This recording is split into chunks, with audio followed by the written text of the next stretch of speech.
Welcome to அப்பா Kumar dreams YouTube channel. இதுவரை நம்ம சேனலை சப்ஸ்கிரைப் பண்ணாம இருந்தீங்கன்னா இப்போ சப்ஸ்கிரைப் பண்ணிடுங்க. நம்ம ஷார்ட்ஸ் பிடிச்சிருந்தா லைக் பண்ணி ஒரு கமெண்ட் கொடுத்துருங்க. கண்டிப்பா உங்களுடைய கமெண்ட்க்கு நான் ரிப்ளை கொடுப்பேன். எப்பயுமே நம்மளுடைய ஃப்ரைடே பிரசாதம் பிளாக் கண்டினியூஸா வந்துட்டே இருக்கும்.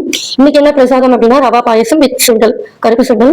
யாழினி வந்து ரவா பாயசம் இல்லைன்னு சொல்லிட்டு கொஞ்சம் கோமாயிட்டாங்க. சமாதானப்படுத்திட்டு இன்னொரு நாள் செஞ்சு கொடுக்குறேன்னு சொல்லி இன்னைக்கு உங்க எல்லாருக்கிட்டையும் ஒரு மெசேஜ். இங்க வந்து நாங்க இருக்கக்கூடிய இந்த ஏரியால ஒரு பாட்டி 80 வயசுக்கு மேல இருக்குங்க. எப்படியும் ஒரு 85க்கு மேல கூட இருக்கும்னு நினைக்கிறேன்.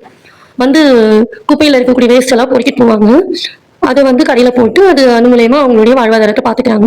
யாருடைய சப்போர்ட்டுமே அவங்க எதிர்பார்க்கலாங்க.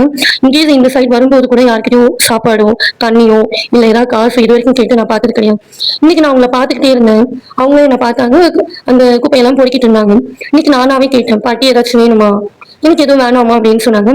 இல்ல பாட்டி, வீட்டுல வாழைப்பழம் நிறைய இருக்கு, தர சாப்பிடுறீங்களா அப்படின்னு கேட்டு சரின்னு ஒரே ஒரு வார்த்தை தாங்க. வாங்கிட்டு சிரிச்சுட்டு அவங்க போயிட்டாங்க. வேற எதுவுமே கேட்கல. ஈவன் ஒரு 10 ருபீஸ் கூட என்கிட்ட நான் எதுவுமே கேட்கவே இல்லை. அப்புறம் அவங்க வேலையை ஸ்டார்ட் பண்ண ஆரம்பிச்சிட்டாங்க. ஆனா இப்ப இருக்கக்கூடிய நிறைய பேர் ஒரு 100ல ஒரு 50% பீப்புள் எப்படி இருக்காங்கன்னா, நான் வந்து எல்லாரையும் சொல்லல, அப்படி இருக்கிறவங்க மட்டும் சொல்றேன். அடுத்தவங்களோட வந்து சொத்தை எப்படி ஏமாத்துறது, அதுவும் எப்படி நைஸா பேசுவாங்க. எங்க அப்பாவெல்லாம் ஏமாத்தி அப்படியே இந்த அன்புக்கு அடிமையாகிற மனுஷங்களா இருப்பாங்க பாத்திருக்கீங்களா? அப்படியே நல்லா தேன் மாதிரி பேசினா இந்த உலகத்தையே மறந்துடுவாங்க. அந்த மாதிரி மனுஷங்க இருக்காங்க. நம்மளுடைய உழைப்பையும் வாங்கிக்கிட்டு நம்மளையும் முதுகலையும் குத்துவாங்க. அப்புறம் நம்ம முதுகுல குத்துனது மட்டும் இல்லாம நம்ம வாழ வேண்டிய வாழ்க்கையும் பறிச்சுட்டு அவங்க வச்சு அம்மனு வாழ்வாங்க. எந்த ஒரு குற்ற உணர்ச்சியுமே இல்லாம. இந்த பாட்டியை பார்க்கும்போது ஒரு விஷயம், நம்ம யாரையும் ஏமாத்தல, நம்ம சொந்த உழைப்புல நம்ம வாழ்ந்துகிட்டு இருக்கோம். யாரையும் நம்ம சீட் பண்ணல அப்படிங்கிற ஒரு மெசேஜ் மட்டும். எந்த ஒரு குற்ற உணர்ச்சி இல்லாம நம்ம வாழ்ந்துகிட்டு இருக்கோம். பிடிச்சிருந்தா லைக் பண்ணுங்க.